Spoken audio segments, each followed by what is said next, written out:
ফাদিল হৈছে ৰাজ্যৰ মুখ্যমন্ত্ৰী হিমন্ত বিশ্ব শৰ্মাৰ মিথ্যাচাৰ মিছা কথা কয় ৰাজ্যৰ মুখ্যমন্ত্ৰী হিমন্ত বিশ্ব শৰ্মাই ভণ্ডামি কৰি ফুৰিছে মুখ্যমন্ত্ৰী হিমন্ত বিশ্ব শৰ্মাই আমি প্ৰথমৰ পৰাই কৈ আছিলো আসলতে এবিলাক ইলেকশনৰ আগত মানে ভণ্ডামি আৰু এটা নাটক এই মুহূৰ্তত জনাইছো এই ডাঙৰ খবৰ মুখ্যমন্ত্ৰী হিমন্ত বিশ্ব শৰ্মাই নৈশ যাপন কৰা সৰুপথাৰৰ শ্যামগাঁৱৰ বাসগৃহ প্ৰসংগক লৈ ৰাজ্যজুৰি ব্যাপক প্ৰতিক্ৰিয়াৰ সৃষ্টি হৈছে মুখ্যমন্ত্ৰীক এবাৰ উভতি ধৰিলে কৃষক মুক্তি সংগ্ৰাম সমিতিৰ সাধাৰণ সম্পাদক বিদ্যুৎ শইকীয়াই লাজ আছে না নাই লাজ ভণ্ডামিৰ এটা সীমা থাকে মুখ্যমন্ত্ৰী ডাঙৰীয়া গাঁও চলো যাত্ৰাৰ নামত বিজেপিয়ে কেৱল ৰাজ্যত এতিয়া নাটক কৰি ফুৰিছে এই যে গাঁও চলৰ নামত যে নাটক ভণ্ডামি এই কথাটো আমি অসমবাসী ৰাইজক দেখুৱালো নাটকত ব্যস্ত বিজেপি আৰু মুখ্যমন্ত্ৰী হিমন্ত বিশ্ব শৰ্মা সৰুপথাৰৰ শ্যামগাঁৱত নৈশ যাপন কৰা বাসগৃহ প্ৰধানমন্ত্ৰী আৱাস যোজনাৰ বাসগৃহ নাছিল সেই ঘৰটো মই ফটোখন আপোনালোকক দেখুৱাইছো এনেকুৱা দুই মহলীয়া ৰাজকীয় অট্টালিকা প্ৰধানমন্ত্ৰী আৱাস যোজনাৰ নামত দেখিছে নেকি মুখ্যমন্ত্ৰী হিমন্ত বিশ্ব শৰ্মাই প্ৰধানমন্ত্ৰী আৱাস যোজনাৰ হিতাধিকাৰী ঘৰত থকা নাছিল পিডব্লিউডিৰ ইঞ্জিনিয়াৰ ভাস্কৰ শ্যাম গোহাঁইৰ আটক ধুনীয়া বিলাসী ঘৰতে ৰাতিটো পাৰ কৰিছিল মুখ্যমন্ত্ৰী হিমন্ত বিশ্ব শৰ্মাই কোনো ধৰণৰ প্ৰধানমন্ত্ৰী আৱাস যোজনাৰ ঘৰত থকা নাছিল হিমন্ত বিশ্ব শৰ্মা এই মন্তব্য কৰিছে বিদ্যুৎ শইকীয়াই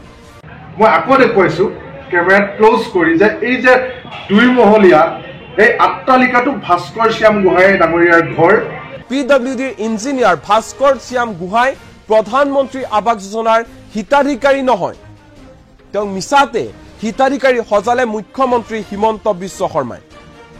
গাঁও চলো যাত্ৰাৰ নামত ভণ্ডামি কৰিছে মুখ্যমন্ত্ৰী হিমন্ত বিশ্ব শৰ্মাই এই মন্তব্য কৰিছে বিদ্যুৎ শইকীয়াই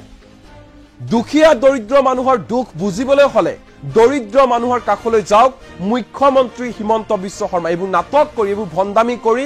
লাভ নাই আমি আপোনালোকক এই বিশেষ ঘৰটো দেখুৱাইছো যিটো ঘৰ বৰ্তমান সময়ছোৱাত সমগ্ৰ ৰাজ্যতে আৰু ৰাজনৈতিক প্ৰেক্ষাপটত চৰ্চাৰ কেন্দ্ৰবিন্দু হৈ পৰিছে সেই বিশেষ ঘৰটো হৈছে এই ঘৰটো য'ত নেকি মুখ্যমন্ত্ৰী হিমন্ত বিশ্ব শৰ্মাই কালি নিশা আহাৰ গ্ৰহণ কৰিছিল এই বিশেষ ঘৰটো হৈছে য'ত নেকি মুখ্যমন্ত্ৰী হিমন্ত বিশ্ব শৰ্মাই নৈশ যাপন কৰিছিল কালিৰ দিনটোত এই দৃশ্যাংশ আপোনালোক দেখুৱাইছো কেনেধৰণে আহাৰ গ্ৰহণ কৰিছিল হিমন্ত বিশ্ব শৰ্মাই অতি তাৎপৰ্যপূৰ্ণ কথা যে যিটো ঘৰত আছিল মুখ্যমন্ত্ৰী হিমন্ত বিশ্ব শৰ্মা সেই ঘৰটো এজন ইঞ্জিনিয়াৰৰ আছিল পিডব্লিউডি ইঞ্জিনিয়াৰ ভাস্কৰ শ্যাম গোহাঁই প্ৰধানমন্ত্ৰী আৱাস যোজনাৰো হিতাধিকাৰী নহয় তেনে ক্ষেত্ৰত কিয় মিছা মাতিলে কিয় মিছা ফেচবুক পোষ্ট দিলে হিমন্ত বিশ্ব শৰ্মাই তাক লৈ প্ৰতিক্ৰিয়া আৰম্ভ হৈছে সমগ্ৰ ৰাজ্যত আৰু এই সমগ্ৰ বিষয়ক লৈ সৰব হোৱা দেখা পোৱা গ'ল কৃষক মুক্তি সংগ্ৰাম সমিতিৰ সাধাৰণ সম্পাদক বিদ্যুৎ শইকীয়াই প্ৰতিক্ৰিয়া প্ৰকাশ কৰিছে তেওঁ বিজেপিৰ এয়া নাটক আৰু মুখ্যমন্ত্ৰী হিমন্ত বিশ্ব শৰ্মাৰ এয়া ভণ্ডামি আখ্যা দিছে তদুপৰি তেওঁ আহ্বান জনাইছে ইমানে যদি মুখ্যমন্ত্ৰী হিমন্ত বিশ্ব শৰ্মাৰ দুখীয়া দৰিদ্ৰৰ প্ৰতি চিন্তা দুখীয়া দৰিদ্ৰৰ কথা যদি ভাবে তেনেহলে মুখ্যমন্ত্ৰী হিমন্ত বিশ্ব শৰ্মা সেই দুখীয়াৰ ঘৰত দৰিদ্ৰৰ ভঙা চিঙা ঘৰত এবাৰ থাকি চাওক এৰাতি নিশা পাৰ কৰক মুখ্যমন্ত্ৰী হিমন্ত বিশ্ব শৰ্মাই তেতিয়া অনুধাৱন কৰিব পাৰিব দুখীয়া দৰিদ্ৰৰ মৰ্মবেদনা তেতিয়া বুজিব পাৰিব হিমন্ত বিশ্ব শৰ্মাই